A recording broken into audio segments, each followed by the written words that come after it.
Hi folks, I have the first leaked images of the new Fuji X100 6th edition and also the first images of the new Sigma L-mount and E-mount lenses.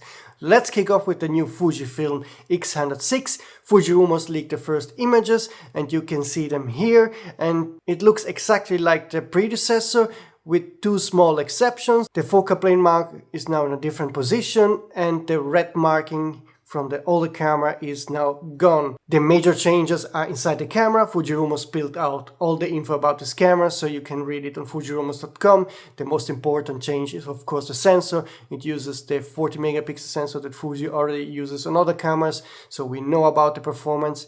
And again, this will be a hot selling camera in my opinion, probably the hottest camera of the CP Plus show. So the camera will be announced within a couple of hours, so make sure to be on fujirumors.com for the live blogging where you will get all the info you need.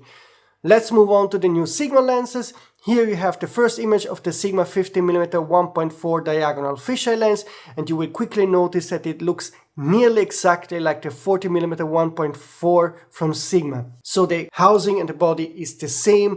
Obviously, the lens construction will be different, and I don't have info about the pricing, but I guess it will be priced same or even more expensive than the 40mm 1.4. The second image I can show you is the new 500mm 5.6 for Leica L-mount and Sony E-mount. The only big difference between the 500mm E and L-mount version will be the fact that on the E-mount cameras you can only shoot at max 15 frames per second. That's not Sigma's fault, but Sony has a kind of weird policy to limit the speed when you use third-party manufacturers. I hope they will get rid of this, but if you own an L-mount camera you will not have that limitation and you can use the lens at full potential. The Sigma will be announced on February 20 at 8 p.m. New York time. It will be February 21 in the night in Europe and early in the morning in February 21 in Asia. I will cover this on sonyalpha.com, so you will see the live blogging there.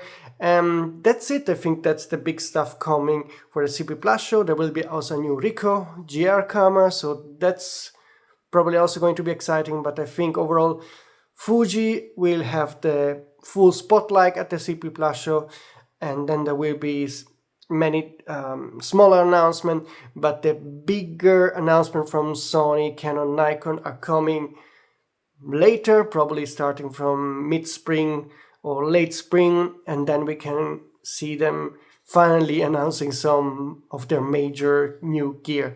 That's it for today folks. Subscribe to the channel and I see you soon.